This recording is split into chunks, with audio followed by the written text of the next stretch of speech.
Bonsoir. Et donc pendant cette semaine de préparation pour Noël, disons, et puis les fêtes en général, on se dit toujours que c'est une bonne idée de sortir des bouteilles un peu spéciales qui veulent nous dire quelque chose. Et donc dans cet esprit, j'ai sorti une bouteille de Nuit Saint-Georges, La Richemond, de Pernin-Rossin, 1996. Et donc, il y a une petite histoire derrière pour ceux d'entre vous qui connaissent un peu la région. Pour moi, c'est quelque chose que j'ai découvert récemment et donc avec l'aide de Hani qui m'a donc inspiré à aller essayer de trouver une bouteille de Pernin Rossin que j'ai donc découvert ici aux États-Unis. Et bon, cette bouteille, j'avais un petit peu de problème, donc j'étais assez inquiet. Le bouchon s'était frité. Elle avait commencé à sointer, disons, ou couler un tout petit peu dans la cave, mais bon, finalement, bon, vous allez entendre la suite. Et donc, là, c'est Pernin, André Pernin. C'est quand même à l'époque, on parle des années 70, 80, début des années 90.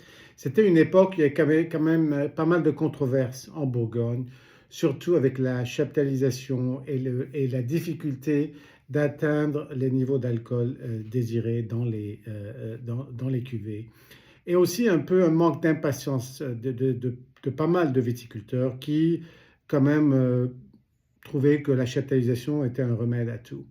Mais apparemment, il y avait quand même une minorité, deux ou trois, ou même, il y avait Jackie Confuron, il y avait André Pernin, il y avait la Romanée Conti, qui quand même n'a pas choisi de prendre le chemin facile. Et donc, il s'est quand même concentré et consacré à une meilleure cultivation des vignes, à une meilleure patience pour attendre une meilleure maturité, et donc une meilleure maturité phénolique et alcoolique du raisin. Avec Pernin, il avait des barils qui étaient conçus et construits pour lui expressément par Baudinet, et donc qui avaient un profil et une oxygénation qui allait très bien, particulièrement avec ses vins. Et donc, c'était quelqu'un quand même qui était très reconnu à l'époque, au point même où comme, il possédait un tout petit bout de la Richemond, qui est une parcelle dans les Nuits Saint-Georges, qui est quand même très connue pour son côté racé et très typique de l'appellation. Gérard Depardieu, il paraît, a acheté une toute petite partie de Richemond en 85 et lui en a fait cadeau, tellement il était admirateur de ses vins. Bon, ça se complique encore plus parce que, en plus de tout ça, André Pernin avait travaillé avec un œnologue connu de l'époque, un œnologue libanais qui s'appelait Guy Akkad, qui était, en fait, c'était quelqu'un qui avait été formé en chimie, donc qui était un scientifique, qui avait toute une approche très mesurée et scientifique pour l'évaluation des sols, pour l'évaluation des raisins et du niveau d'alcool et de tout ça. Et donc, qui a quand même aidé André à développer cette technique qu'il faisait à l'époque, qui était une macération à froid, avant la fermentation. Et donc, pour empêcher la fermentation pendant cette macération prolongée, ils étaient obligés d'utiliser du dioxyde de soufre en très petite quantité, en plus petite quantité que ce qui va normalement dans des bouteilles. Mais tout ça, ça a créé des jaloux, ça a créé des controverses de la part de ces autres viticulteurs dont j'ai parlé un peu avant, qui n'avaient pas quand même ce soin et cette patience et cette connaissance des détails techniques, disons. Et donc, bon, le nom de Guy Akkad a été un peu controversé, mais c'était quand même quelqu'un qui a marqué son époque à cause de cette approche unique que des gens comme Pernin et d'autres, même à la Von Romanet, ont adopté. Bon, le millésime 96, c'était après la relation, disons, entre Pernin et Akkad, mais ça avait quand même marqué, disons, le style de la maison. La Richemond est une parcelle très connue.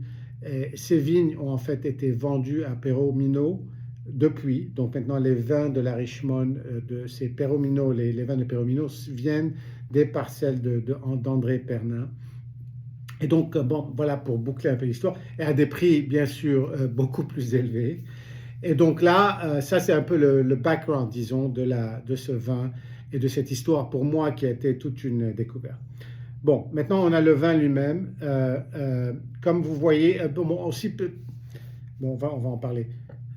Donc c'est une couleur quand même, je ne sais pas si vous pouvez la voir, pas très évoluée, vraiment une couleur très typique de la Bourgogne, donc cette espèce de rouge Bourgogne, disons un peu léger, euh, euh, pas beaucoup pas vraiment un anneau autour du vin. Et moi, si vous voulez, si j'avais pas eu peur à cause de la fuite et du bouton qui commençait à s'effriter, du bouchon, je l'aurais peut-être gardé dans ma cave encore plusieurs années. Mais voilà.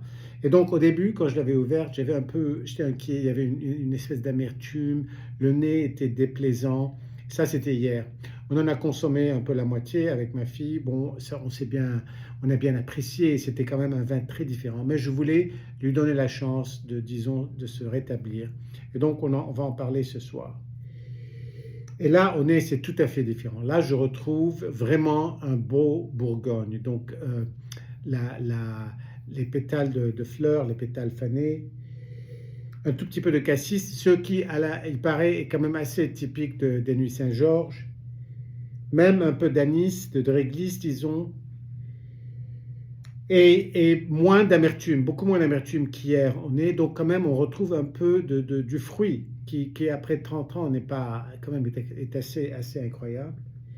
Le 1996 était une année assez abondante, donc c'était pas une année de concentration, pas une année de puissance. Il y avait plein de fruits, plein de jus, disons. Et puis avec Bernin, il utilisait les rafles entières. Et en plus, avec la réduction, disons, soi-disant la réduction qui se passe pendant la macération à froid, protège le fruit et en fait vous permet de garder cette couleur dans le fruit pendant beaucoup plus longtemps et le fruit dans le vin, ce qu'on est en train de remarquer aujourd'hui.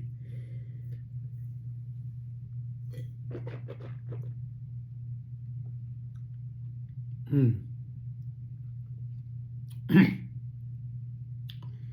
plénitude en bouche qui est vraiment extraordinaire parce que c'est pas une plénitude en puissance, c'est une plénitude qui envahit tout de suite, mais qui reste assez subtile. Cette acidité est toujours très présente. La réglisse aussi, bon, un peu moins bien sûr, c'est en arrière-plan. Une longueur qui reste dans la gorge, et c'est peut-être à cause de l'acidité. Mais c'est le nez vraiment qui, je trouve, devient très envoûtant.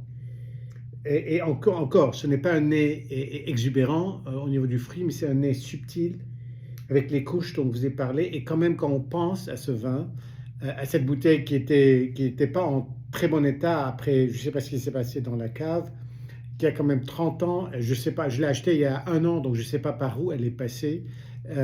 C'était chez un caviste sur la côte ouest, donc le transport. Bon, donc vous savez, on a quand même parfois de bonnes expériences avec du vin, avec des bouteilles qui sont beaucoup moins fragiles qu'on le craint.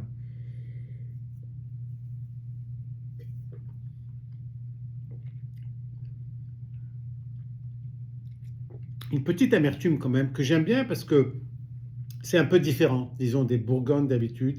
Ça revient un peu presque, un peu pas vraiment dans le Bordeaux, parce que dans le Bordeaux, c'est une amertume un peu chocolatée, mais c'est une amertume peut-être qui est venue avec l'âge, peut-être à cause de la fuite. Donc il y a une certaine dimension sans pour autant déjà montrer disons, un défaut ou un dégât dans le vin. Mais c'est une très belle bouteille, pas facile à trouver, surtout dans cette version avant que ça soit vendu à Peromino.